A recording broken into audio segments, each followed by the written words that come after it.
Good evening, I'm Ian Hannamansing. A tense standoff at a Manitoba church. So there's no government there that can prohibit us from worshiping God. Police blocked churchgoers from gathering in one of Canada's worst COVID hotspots. Take this tow truck away! The grueling restrictions some migrant farm workers face. So you've been essentially stuck on that farm for 5 months now? A Fifth Estate investigation. One side of the street locked down, the other side not. Somehow it's magically safer on that side. Businesses struggling to adapt. What if the person breaking into your safety deposit box is the bank? The reason you have a safety deposit box is for putting things in a very safe place, not to be tampered with. Why it happens, and the people trying to track down missing valuables. This is The National.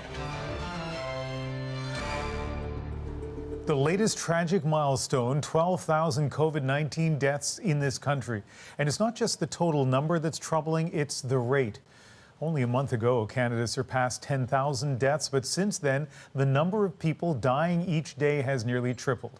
In hospitals and care homes, and for many of the thousands of Canadians getting sick each day, the need to slow the spread couldn't be more clear. And yet tonight, in some of the hardest hit communities, there is stubborn and sometimes angry resistance to COVID restrictions. Manitoba is in an all-out fight to flatten the curve, with hospitals already straining, but new case rates are still sky high. 365 new cases today, some of those infections from one community, Steinbach. As Aaron Broman shows us, it's not just a hotbed of COVID, but also of defiance. They're not blocking us, they are blocking God. The RCMP block a van full of parishioners from entering the church parking lot. The police are upholding health orders. Members of the congregation are holding up traffic. So there's no government there that can prohibit us from worshiping God. Minister Tobias Thiessen was fined thousands of dollars last weekend. He held an in-person service against public health orders. Today, the plan was a drive-through radio service. That too against the rules. Only virtual services are allowed. We're proud to stand for religious freedom. These people have to go to church. Let them go. Take this tow truck away. Let this car go to church. But Thiessen's sermon was interrupted when RCMP sent in the tow truck, prompting him to join the front lines. You're big time interfering with God right now, not just with us. People should have a right to choose, wear mask or not wear the mask. You see, go to church or stay at home. That's called freedom of choice. Let these people go to church. This is wrong. It became a standoff, but after protest and prayer, victory. I mean, if we can park in a Tim Hortons drive-through and wait in line, and we're safe to do that, then we should be safe to, anyone should be safe to come to a drive-in event. Manitoba's COVID-19 case counts have been in the hundreds daily for more than a month. Hospitals are stretched to capacity. RCMP say public health orders aren't about restricting freedom, but ensuring safety. Heading into the weekend, the province's top doctor was clear. We can't have any gatherings. That includes faith-based gatherings or any gatherings of that nature. The public health is not ordering anybody here today. Thiessen finished his sermon from the back of the truck. Being alone at home and watching a virtual service does not replace worship. And Aaron, dealing with a scene like that, how did police try to diffuse the situation? Well, it was definitely tense, but it wasn't violent. And when all was said and done, RCMP said that most people ended up following their orders, except for one man. He was fined $1,300. 125 other people went home. The church says they hope to resume with a drive-in service next Sunday. Ian? Aaron Broman in Winnipeg tonight. Thank you. In British Columbia, at least one church was fined today for defying public health orders and holding in-person worship services. Those who attended say they're protecting their rights and society. The church is the community for many people. To many people, it's their only family. And this church in Langley, BC, was fined $2,300 by bylaw officers. Police were called in. The RCMP also visiting another in Chilliwack as a service was underway there. Dr. Bonnie Henry suspended all in-person faith gatherings earlier this month in an attempt to get the COVID spread under control. More than 24 people were fined thousands of dollars last night in Mississauga, Ontario, after police were called to a house party. Numerous partygoers fled the area, hopping fences and damaging property in the area. But we were left with approximately 29 people who remained at the party and were dealt with by officers. Police say the party was held in an Airbnb rental in this area, originally with about 60 people, breaking public health rules. 27 guests were fined $880 each. 2 organizers received summons that could land them fines of at least $10,000. This weekend, hundreds of demonstrators gathered in Calgary to protest new public health measures. This has been perpetuated based on a fraud. My faith is shaken in the established narrative. People need to be shocked out of their lethargic indifference. There were signs for the U.S. president there, along with others depicting COVID-19 misinformation, called the Walk for Freedom. It's a weekly event in Calgary, but this was the first time since the province announced a 10-person limit on outdoor gatherings. Alberta reported 1,608 cases today. After a record-breaking Saturday, it now has the highest provincial rate of new cases per capita. Let's check in with Dr. Lenora Saxinger, an infectious disease specialist in Edmonton. And Dr. Saxinger, as we see the case numbers spiking in Alberta, what are you seeing inside hospitals? Well, most of our major hospitals have started to open up additional COVID wards, which means we're trying to find other places for other patients and open up specialized wards with, all the extra precautions in place. The intensive care units are full and expanding into other areas, but it actually looks very strangely quiet because we are limiting visitors and any non-essential people are not present in the hospital. So it's a very mixed scenario right now. There was an anti-mask protest in Calgary yesterday. I don't know how much contact you have with COVID skeptics, but how do you deal with that? It's very difficult. It's disheartening, and I think it tells me that the misinformation is very, very pervasive for some groups of people. And people don't necessarily like to change their minds when most of the information they get is a particular kind. So I have had occasionally a little bit of success with asking people for resources that I can actually work through with them to point out where the difficulties are and provide better information. But it's very challenging, and it's kind of disheartening too. We have just a few seconds left, but if things continue at their current pace in Alberta, what's the next month going to look like in hospitals? In hospitals will be very difficult. We're already seeing difficulties with providing the type of care we'd like to for surgical care, and we're going to be shutting down more surgeries, and we won't be able to accept complex patients as much in the larger centers. And we are actually looking at places that we might be able to expand for additional beds. So I would call it extremely serious. And I don't think anyone in healthcare thinks it's going to be much of a holiday season, honestly. All right, Dr. Saxinger, thank you. In Quebec today, 1,395 new cases were reported, and over the weekend, another distinction. Quebec's death toll from COVID-19 exceeding the 7,000 mark. Quebec accounts for 38% of Canada's total cases, but 58% of all deaths, most linked to long-term care homes. One home near Montreal is temporarily closing its so-called hot zone, the part of the building housing COVID patients. It's to break the cycle of infection after families of residents made a public display of their anger. Valeria Corey Minocchio shows us the result. Ambulances come and go in a bid to contain the outbreak at the Maimonides Geriatric Center. We think it's the safest way to treat the situation. If we want to cut very drastically the contamination of the floor. Paramedics are bringing 20 COVID-19 patients to hospital. Orderlies and nurses that cared for them will also go. 10 other residents who were infected are recovering and will stay behind. I love you too, Daddy. Bye. Some family members say the home's management didn't learn from the first wave in the spring when 39 residents died.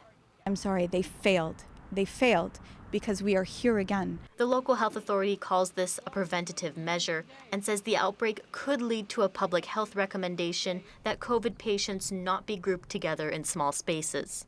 We think that if we put too many acute cases together in the same area on one floor, it is possible that the ventilation is not strong enough to ventilate properly the floor. Moving COVID-19 patients off-site is the right call, say many residents and families, but more work remains. Infection prevention, mandatory staff testing, and staffing levels. Those are the three main issues. I felt from the beginning that the staffing was inadequate, and it still is, COVID or no COVID. In the second wave, 10 people have died of COVID-19 at Maimonides, and about a dozen staff members have also tested positive as a result of this outbreak. In a nearby region, another home has also been transferring out COVID-positive residents, an approach they hope will make a difference. Valeria Corey-Minocchio, CBC News, Montreal. Canada's biggest province had today's largest case count, in raw numbers at least. Ontario recording 1,708 new cases of COVID-19 and 24 more deaths. The bulk of those cases still in Peel region and Toronto, the province's COVID hotspots. But there certainly is COVID elsewhere in Ontario, and small farming communities are no exception. An investigation by CBC's The Fifth Estate has revealed hundreds of migrant farm workers were essentially locked down 24/7 on the farms that hired them. The owners were trying to stop the spread of COVID-19. And Mark Kelly found that even after the federal government warned the lockdowns were illegal, some farmers kept them in place. They're essential workers who come to Canada each year. Tens of thousands of migrant farm workers who plant, pick, and pack much of the produce we find in our grocery stores. But this season was like no other. 30 temporary workers have tested positive. After COVID-19 outbreaks tore through farms and greenhouses this spring in Ontario, killing 3 workers, infecting 1,400 more, farmers took matters into their own hands. We obtained a list of 11 farms where hundreds of migrant workers were told they can't leave the properties where they work. Mentally, physically, emotionally frustrated. We're protecting the identity of this worker to help protect his job. So you've been essentially stuck on that farm for 5 months now? Yeah, I feel honestly, I feel like I'm in prison. What's worse, workers on this farm were told by the farmer if they left the property without permission, law enforcement might be called and they could be fined up to $1 million. I don't know where that idea comes from, that you would be able to restrict somebody in that way. Once they have gone through quarantine, they are to be treated as any other Canadian with the same rights as any other Canadian. Komienski Farms wouldn't comment, but the federal government told the farmers in an email they don't have the right to limit the free movement of the workers. But with pressure to feed Canadians during a pandemic and the huge costs associated with a shutdown due to an outbreak, farmers say keeping the workers safe simply makes sense. At the end of the day, we're feeding people, right? What's wrong with that? Are you really worried about how it gets done? As the season wraps up, news now that hundreds of workers from Trinidad are stranded in Canada. Their borders closed due to the pandemic. A bitter end to a bitter harvest. Mark Kelly, CBC News, Simcoe, Ontario. Let's look at something more hopeful now. A potential solution to one COVID challenge, how to spot outbreaks sooner, especially at a high-risk place like a long-term care home. Ashley Burke shows us how sewage may hold answers.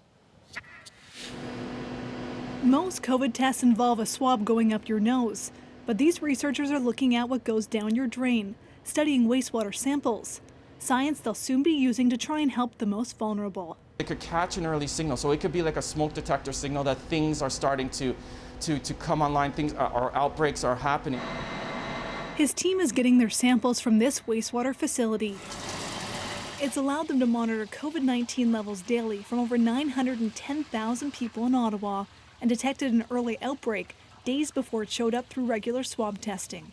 We all go to the toilet, whether you have COVID or not, whether you're symptomatic or not.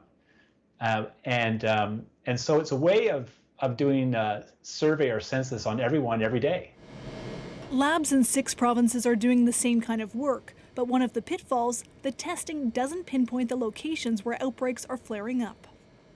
Now the University of Ottawa, along with several other universities, are getting government support to zero in on hotspots, starting with long-term care homes.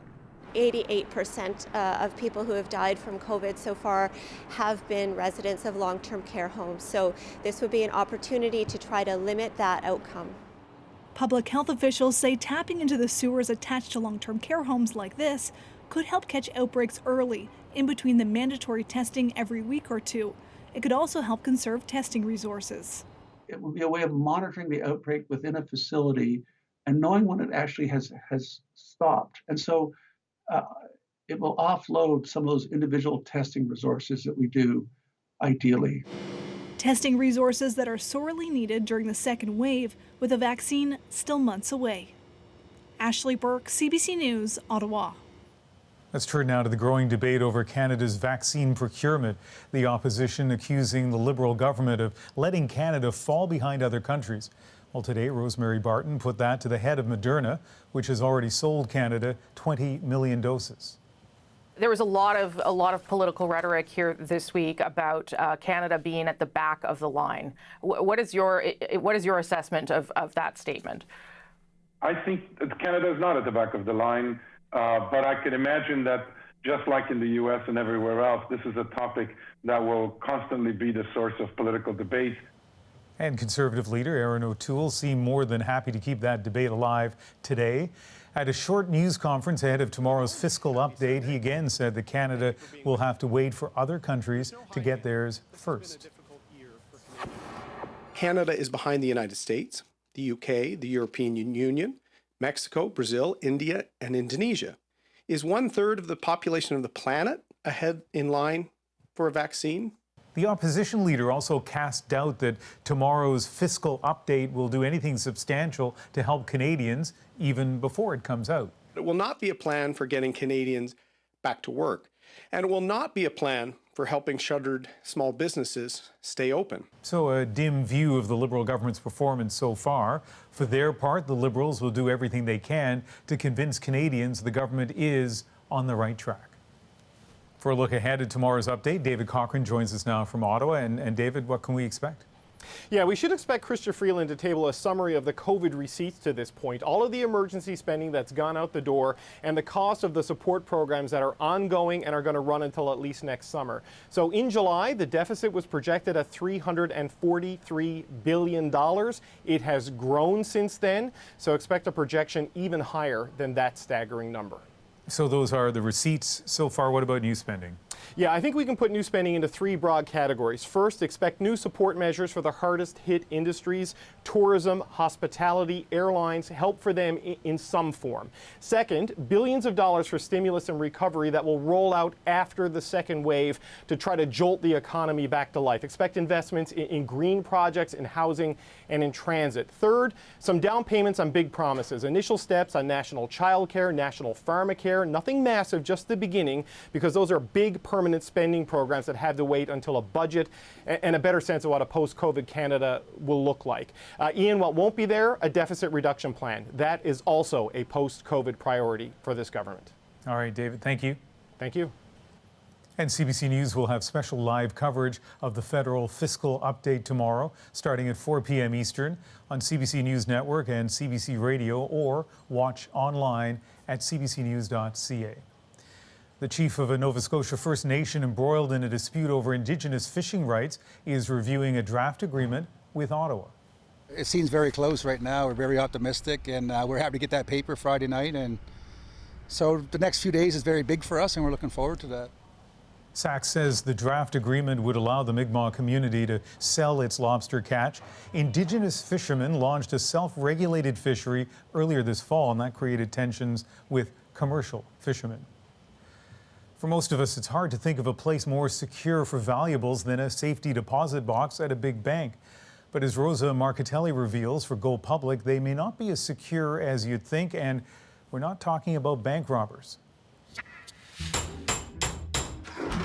It's the stuff of Hollywood movies. The bad guys break in and break open safety deposit boxes. But what if it wasn't the bad guys, but the bank that drilled the locks open and emptied them? I thought the bank wouldn't do that. Before Sheila Levy-Benchiton's father died, he told her he had cash and jewelry inside his safety deposit box, like the solid gold watch purchased in 1947 her mum is wearing here. But when Levy-Benchiton went to collect the valuables, she discovered TD Canada Trust had drilled the lock open and emptied the box years earlier. The bank said the only things of value inside were a few silver coins it gave her. The reason you have a safety deposit box is for specifically putting things in a very safe place and not to be tampered with. TD tells Go Public her safety deposit box was accidentally opened when the bank drilled the locks on 16,000 boxes across Canada to deal with the ones where rent was way overdue or keys were lost. It says the contents were set aside for safekeeping. But are they always? Saraz Katiwada says that didn't happen in his case. TD wrongly opened his safety deposit box. His wife's 22-karat gold wedding jewelry from Nepal went missing. You cannot replace it. Once it is gone, it's gone. So why is it so complicated? Safety deposit boxes are largely unregulated by government, and the contents are not insured by banks. That can leave consumers at the mercy of the bank's rules, having to fight for compensation when things go missing. Experts say the government needs to change that. The banks should not be allowed to run safety deposit boxes as kind of a side business. Unlike the movies, this story has no ending. Katiwada eventually got compensation, but says it doesn't cover all his losses. Levy-Benchiton turned her settlement down for the same reason. She's now considering legal action. Rosa Marcatelli, CBC News, Go Public. If you want to go public, email Rosa and her team at gopublic@cbcnews.ca. Some Toronto business owners are getting fed up with what they call a lockdown double standard. The fact that you can line up in Costco and buy all the same things that we're selling, it's infuriating. Up next, the calls for the Premier to change the rules. Plus, keeping COVID off campus. We walk into the testing center, we use hand sanitizer, and we go up to one of the stations. The U.S. University mandating twice-weekly testing. Could it work here? And what is this? How did it get there and where did it go? The mystery of the Utah monolith. We're back right after this.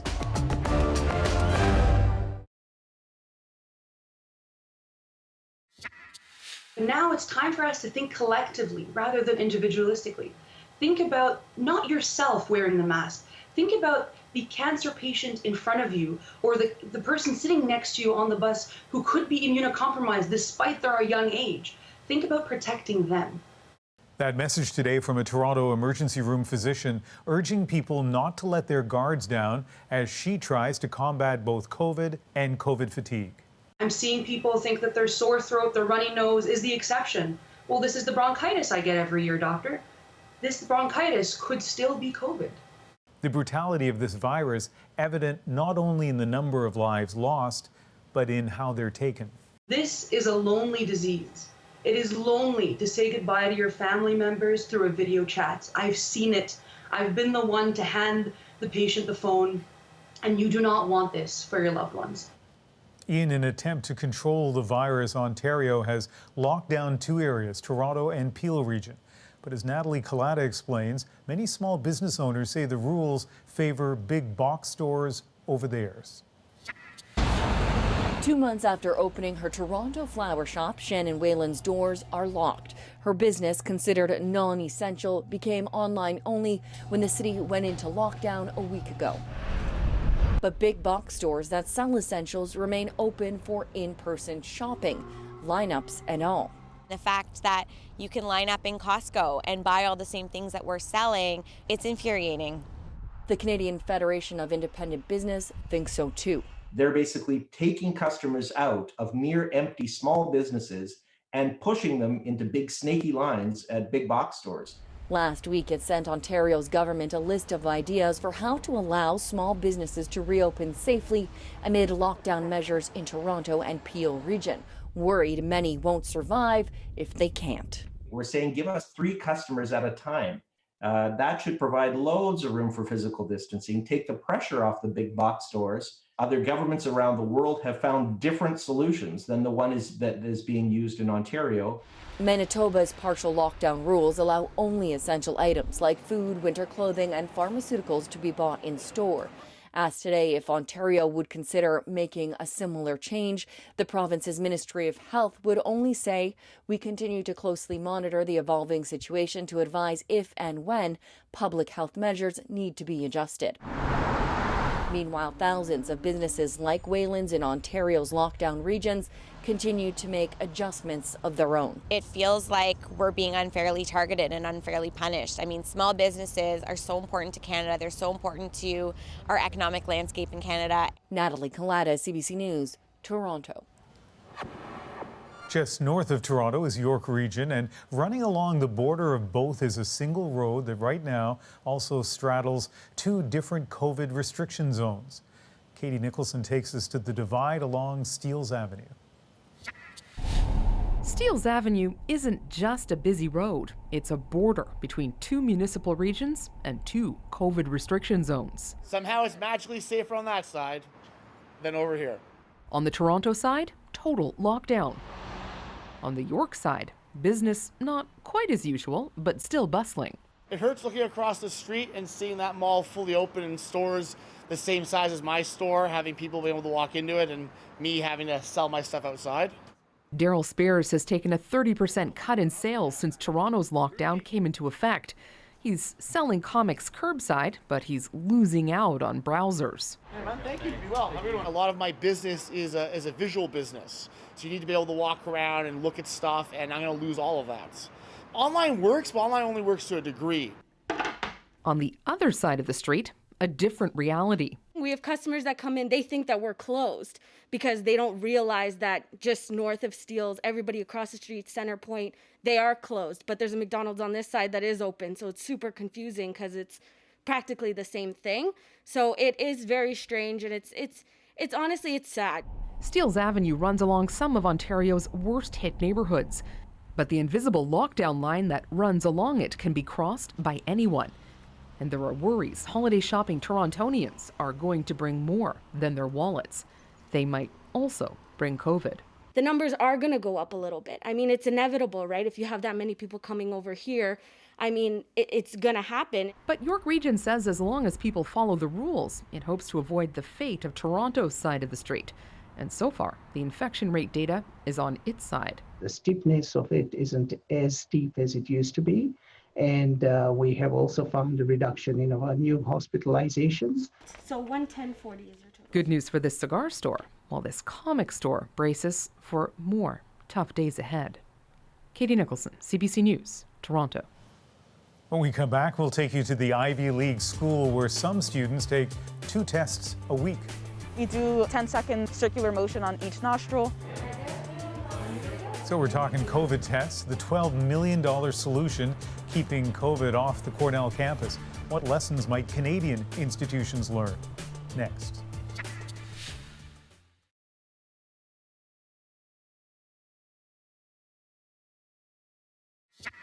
We're entering into what's really a precarious situation because we're in the middle of a steep slope. During this Thanksgiving weekend south of the border, the U.S. passed another threshold. 4 million cases of COVID-19 reported in the month of November. That's more than double the record set just in October. We hear a lot about how high COVID infection and death rates are in the United States, but there are also success stories in that country that could be lessons for Canada. Terrence McKenna shows us how Cornell University became a model of prevention.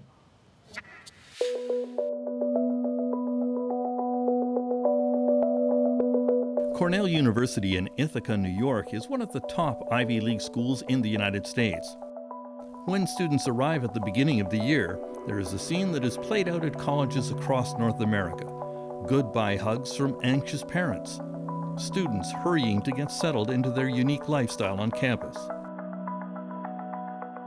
The emotion of all this was heightened this past September at Cornell by the oppressive presence of a pandemic, according to one of those arriving students, Mariah Adege. I think there was fear and excitement. I think we had been gone since March, so people were excited to be back and see their friends and things like that. But I think a lot of people at that time, including myself, thought that we would get sent home in 2 weeks and that there would be like some great outbreak and hundreds of students would get COVID. And gratefully that never happened and our numbers stayed low throughout the semester. The COVID numbers stayed low at Cornell because of an elaborate testing system set up by the university. Starting in September, undergraduate students were tested twice a week, graduate students once a week, the same for faculty and staff depending on how much time they spend on campus. So we walk into the testing center, we use hand sanitizer, and we go up to one of the stations. So they're all at tables and they have the glass shields protecting us from the person proctoring the test. And then they hand us a swab and we do 10-second circular motion on each nostril, and then we put it in a little vial and it's sent to the testing center. They don't contact you if it's negative, so you only would hear back if it's positive. A special laboratory was set up at Cornell to handle 50,000 tests a week. In many states and provinces, these tests cost up to about $150 each. Through the economy of scale here, that cost has been reduced to about $15 a test. Samples are pooled and tested 5 at a time, with follow-up only for rare positive ones. Cornell epidemiologist Peter Fraser. It reduces the number of tests that need to happen and the amount of chemical reagent, the volume of chemicals that need to be used in order to run the tests. So it really saves resources and allows us to run many more tests in a day, roughly 5 times more tests in a day, because we're doing pools of size 5 and not many pools test positive. Now, even those $15 tests add up when you're doing 50,000 a week. Cornell will spend over $12 million on its testing system this year. Worth it, according to Cornell Provost Michael Kotlikoff, a molecular biologist who has studied the virus that causes COVID-19.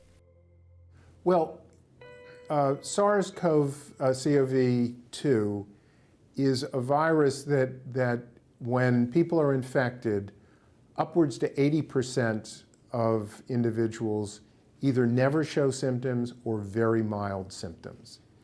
So if you're only testing individuals that come in with symptoms, you're testing maybe 20% of the infected population. That means the rest of the population is walking around, they don't know they're infected, and they're transmitting the disease. The answer to that is to test everyone, and to test them frequently enough so that you can detect infection before it's transmitted. Of course, testing is not the only thing Cornell does to fight the pandemic. Everyone wears a mask on campus, and the students are socially distanced in the libraries, study halls, and in the classrooms. We sit 6 feet apart and we have assigned seats. And so I feel really safe with that as well. Even if someone were to test positive, I know a friend of mine who was in an in-person class, one of their classmates tested positive, and no one in the classroom got COVID, even though someone in the class had tested positive, because we're sitting far apart. When a student tests positive, a rapid contact tracing operation is launched, and testing is redoubled. So if someone in a classroom that's in an in-person classroom tests positive, we'll test everyone else in the classroom, we'll test the faculty, any TAs. If you're in a dorm, we'll test the whole dorm floor. And that allows us very quickly to understand whether there's been transmission and to get those people in isolation if there has been. Infected students and their close contacts are directed to the Statler Hotel on campus, where they spend about 2 weeks in isolation. Right now we're operating it as a facility for isolating people that are sick and for quarantining people that have been in close contact with people that are sick. And we have about 150 rooms here in the hotel. We can provide them, food, and we have nurses who are able to keep an eye on them. The health department does a contact trace where they find out where has the student been, whom have they come into contact with over the period when they might have been infectious. And those people are required to quarantine, which usually almost always happens in that same hotel. When we started this, people talked about universities as sort of landlocked cruise ships where, people would be partying, everything would be going on, you're not going to stop it. And I think, we've demonstrated that students can behave responsibly. I think there have definitely been some parties that led to outbursts. We've only had 2 so far this semester. that led to clusters. But I think that people have been really good about not partying and kind of just doing their social events with less than 10 people and making sure that they're sticking to their pod and socializing with the people that they live with and maybe just a few other people outside of that. There was bound to be a party that shattered all the good intentions, and it was bound to come from the Greek-lettered fraternities and sororities that are sprinkled around the campus. And that was what happened a few weeks ago with a party at a sorority that infected dozens of people. We were able to detect it very quickly because we found cases through surveillance, through this regular testing. Then we were able to react to that extremely quickly, where we did contact tracing on the positive cases. We did adaptive testing, where we tested all of the people in the fraternities and sororities that were affected. And that was really effective at controlling this cluster. This testing system has made Cornell the envy of universities in the United States and Canada. It has reduced infections at Cornell by 2/3, from an average of 26 a week before implementation down to 8 today. So I think there are a lot of lessons that can be learned from the Cornell experience. Dr. Larissa Matukas teaches at the University of Toronto and is head of microbiology at St. Michael's Hospital. She says Canada has a long way to go on testing. I think that we have always had the goal of driving the number of tests up and having that capacity available. But it really, at the end of the day, is really quite rudimentary about what we've actually been able to accomplish. And whilst we have done an incredible job, there are still a lot of gaps in our system that fall short of what the Cornell example actually provides us. So we should be having much more targeted testing. We should be identifying cases aggressively. We should be increasing the capacity within our laboratories. Canada still has no plan for a Cornell-type testing system. Without that, you can't find the vast majority of infected people who have no symptoms and so don't normally show up to be tested. Unless asymptomatic infected cases are screened out, controlling an epidemic is almost impossible. Terence McKenna, CBC News, Toronto. Getting the facts right is crucial in combating COVID-19, so we want to set the record straight about a story we brought you on Wednesday about vaccine hesitancy and COVID-19. The story included an interview with immunologist Dr. Scott Halperin, who said if 1% of Canadians became severely ill and 0.1% died, that would amount to up to 400,000 people. We recognize the math is wrong. Using his figures and Canada's population, that number would be closer to 40,000 dead.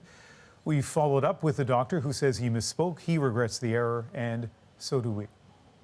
Okay, when we come back, a frightening moment on the racetrack. His car was ripped in half, burst into flames, the video of his escape next. But first, some special programming to tell you about.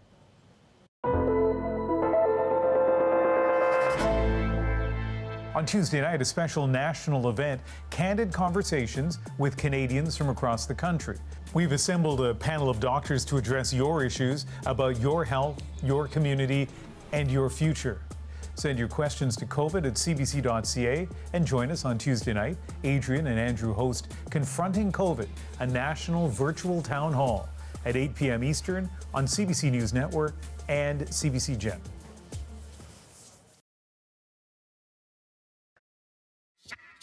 The death of soccer superstar Diego Maradona is now a police investigation.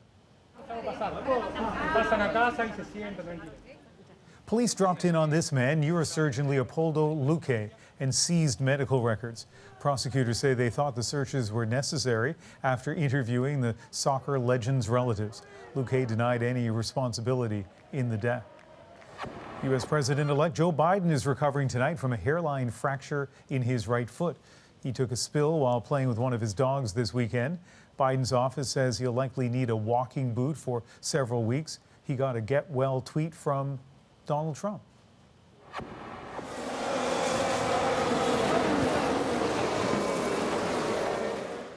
A fiery moment at a Formula One race in Bahrain as Romain Grosjean's car hit the wall and burst into flames. He wasn't seriously hurt, suffering only minor burns on his hands and ankles.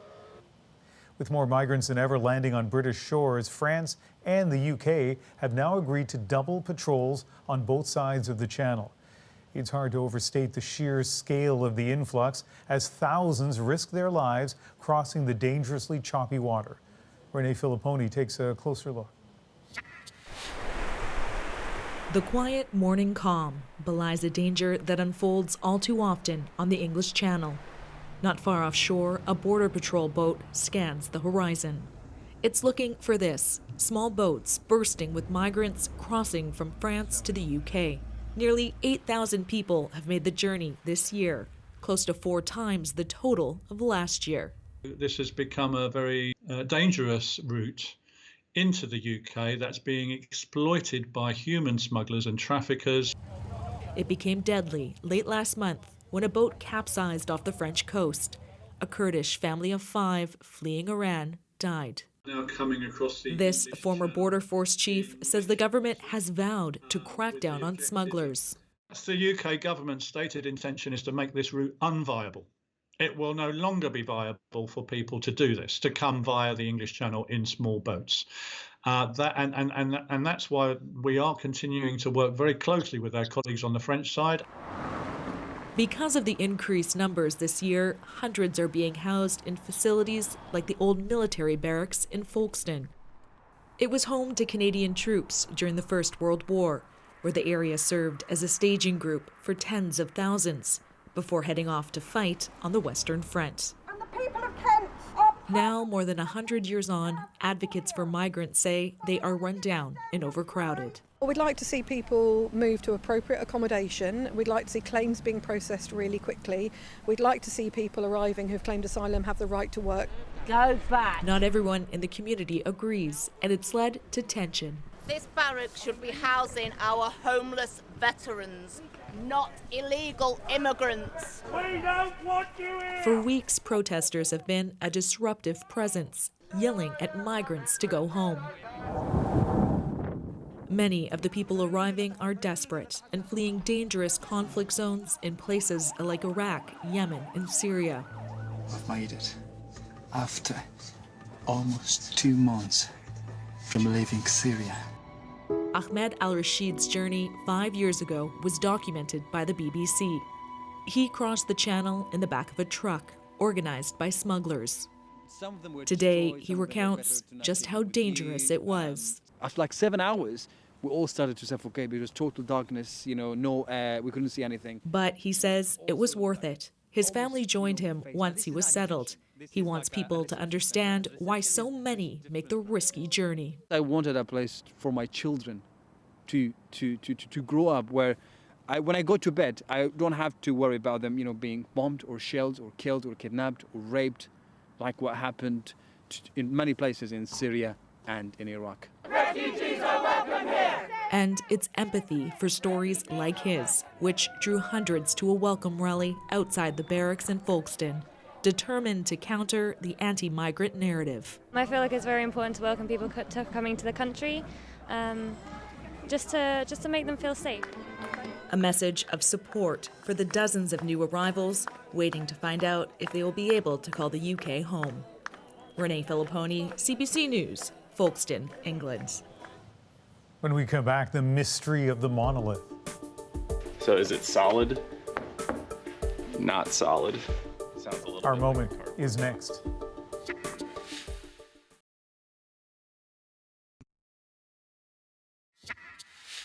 So last week, a remote corner of Utah became the focus of intense speculation after state officials spotted this shiny metal object, about 3.5 meters tall, embedded in the rock, a complete mystery.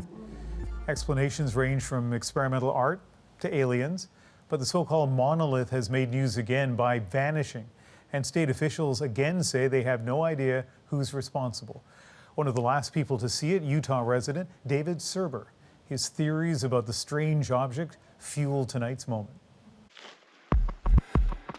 I love adventure, so I paid attention to it. Once you're down in there, you can easily get lost in the slot canyons because they do look very similar to each other. So when I went down there, obviously I had a lot of people write me asking like, hey, is it magnetic? Is it hollow? All right, y'all wanted the magnet test, so I didn't bring a strong enough one, but not sticking. So is it solid? Not solid. If it's an artist, they're an extremely patient artist who waited. The Google Earth images show that it's been out there for about 5 years. I believe probably an artist put it out there. There's a campground nearby. Maybe people, came up with an awesome idea of like, hey, let's go put this in a slot canyon and see how long it takes to get discovered. The other positive theory that I like to think is it's a Banksy type thing where the person who built it was extremely patient, knew it'd be this big deal, and then it disappears overnight, right? And now it's gone. Obviously, some people removed it. Initially, I got a message from somebody at midnight that I was helping get there. They had told me they saw a truck driving out with something big, but they didn't know it was a monolith, And granted, that's their account. So obviously somebody put it there, not aliens. Obviously somebody moved it away.